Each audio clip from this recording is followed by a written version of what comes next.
Dans cette vidéo, on va expliquer en détail les vraies définitions en physique de la position, de la vitesse et de l'accélération. C'est la base pour étudier après toute la branche de la physique qui étudie le mouvement des objets et qu'on appelle la mécanique.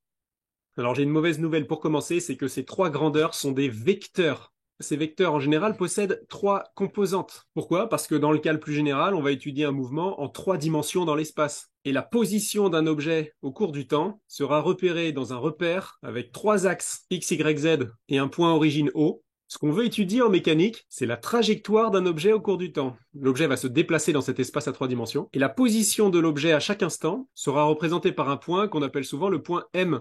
M comme mobile, par exemple. Le point M, c'est le point qui peut bouger. Est-ce qu'on pourrait dessiner le vecteur OM dans le repère? Bah oui, c'est un vecteur qui part du point O et qui arrive au point M. Voilà comment est définie précisément la position en physique. Ce point M possède trois coordonnées qu'on va appeler justement X, Y et Z. Et comme le point M bouge au cours du temps, ces trois coordonnées dans l'espace sont elles-mêmes des fonctions du temps.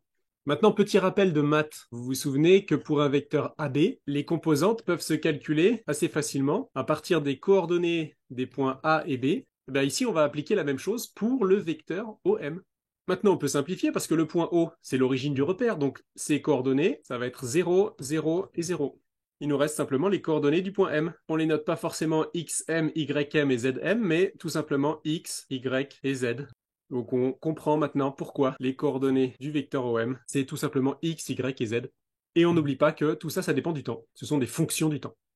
Maintenant qu'on a défini proprement la position, on peut inventer la vitesse.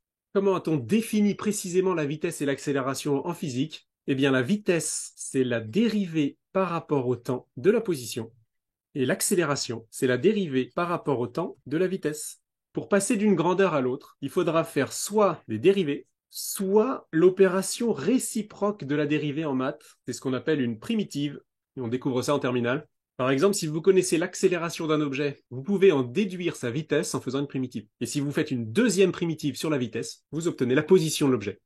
J'insiste, ça, ce sont les définitions. Donc, c'est juste par cœur. Il y a un petit souci quand même, c'est qu'on vous a jamais expliqué comment dériver un vecteur. Les définitions font apparaître que des vecteurs. Ça va pas être très compliqué. En fait, vous allez dériver séparément les trois composantes. Pour obtenir Vx, il faudra dériver la position x. Pour obtenir Vy, il faudra dériver la position y. Et pour obtenir Vz, vous dérivez la position z. Alors, je mets pas les petits t entre parenthèses à chaque fois parce que ça me fatigue, mais tout est fonction du temps ici. Donc vous n'allez pas dériver un vecteur, mais vous allez dériver des fonctions du temps. Et ça, vous savez faire. Dériver des fonctions, c'est ce que vous faites depuis le début en maths. Vous dérivez des fonctions f de x, et ça donne f' de x en maths. Bah là, vous allez dériver des fonctions x de t, y de t, z de t. Imaginez que votre position x peut s'écrire comme ça, 2t plus 10. Eh bien, la vitesse vx sera la dérivée de la fonction précédente, donc ça donnera 2. Faut juste s'habituer à avoir t comme variable. Si j'utilise des notations qu'on voit souvent en maths, si je vous avais demandé de dériver la fonction 2x plus 10, vous auriez trouvé sans problème 2 si vous savez dériver. Bah là c'est pareil avec t à la place de x. Évidemment, ce sera la même chose pour trouver l'accélération. On aura la composante ax qui sera la dérivée de la composante vx, et pareil pour ay et az. Maintenant, qu'est-ce que ça donne au niveau des unités? La position, ça se mesure en mètres. La vitesse, vous savez déjà que c'est des mètres par seconde. Et l'accélération, c'est en mètres seconde moins 2.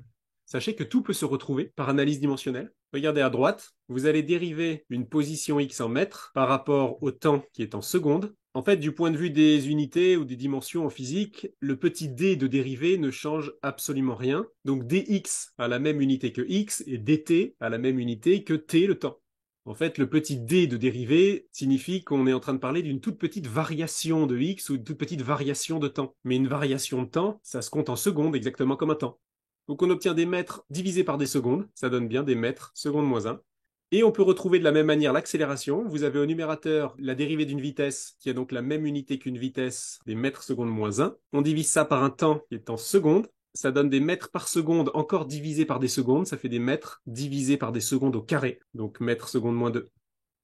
Dernière remarque, la première définition de la vitesse que vous avez rencontrée dans votre vie, normalement, c'était v égale d sur t ou d sur delta t, c'est-à-dire une vitesse, c'est une distance divisée par un temps. Alors je peux réécrire ça comme ça. Une distance, ça peut être une variation de position x, et on obtient delta x sur delta t. Et en fait, c'est une formule qui ressemble beaucoup à celle qu'on a avec les dérivés. Les delta signifie qu'on parle de grosses variations, alors que les d de dérivée signifient qu'on parle de toutes petites variations infinitésimales. C'est pas tout à fait pareil, on va pas rentrer dans les détails ici. Mais sachez que la formule originelle avec les gros deltas ne vous permet en fait que de calculer une vitesse moyenne, alors que la nouvelle formule qu'on a vue dans cette vidéo avec les dérivés permet de calculer une vitesse instantanée. Si la vitesse est constante, les deux formules donnent le même résultat, mais si votre vitesse varie au cours du temps, alors dans ce cas, la vitesse moyenne et la vitesse instantanée, c'est pas pareil. De la même manière, si vous rencontrez un jour une accélération qui est égale à un delta V sur delta T, c'est une accélération moyenne et pas une accélération instantanée. Quelques infos importantes pour finir. Sachez que le vecteur vitesse est toujours tangent à la trajectoire et il est toujours dans le sens du mouvement. Par exemple, si je dessine la trajectoire d'un objet en bleu, qui va de gauche à droite, et qu'à un instant donné, je veux représenter le vecteur vitesse, il sera toujours tangent et dans le sens du mouvement. Pour l'accélération, retenez que le vecteur sera toujours vers l'intérieur du virage. Donc votre accélération peut être comme ça, ou comme ça, ou comme ça, mais jamais comme ça, jamais vers l'extérieur du virage. Quand un objet fait un virage, la trajectoire s'incurve toujours du côté où pointe le vecteur accélération. Une dernière info qui peut être utile, c'est que si vous imaginez la perpendiculaire au vecteur vitesse, et que vous constatez que le vecteur accélération il est plutôt dans le même sens que le vecteur vitesse, il y a un angle aigu entre les deux, alors le mouvement sera accéléré.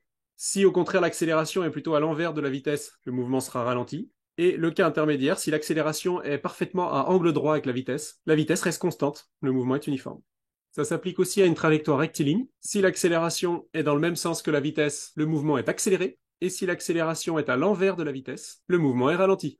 Dans des futures vidéos, on verra que l'accélération d'un objet peut être reliée assez simplement aux forces qui s'exercent sur cet objet. Et donc, en connaissant les forces, on pourra en déduire l'accélération, puis la vitesse, puis la position de cet objet au cours du temps. En gros, en physique, vous allez apprendre à calculer la trajectoire d'un objet avant même qu'il soit parti. C'est-à-dire que vous allez apprendre à prédire l'avenir. Et ça claque. Bon, malheureusement, ça nécessitera quelques calculs quand même. On verra ça bientôt.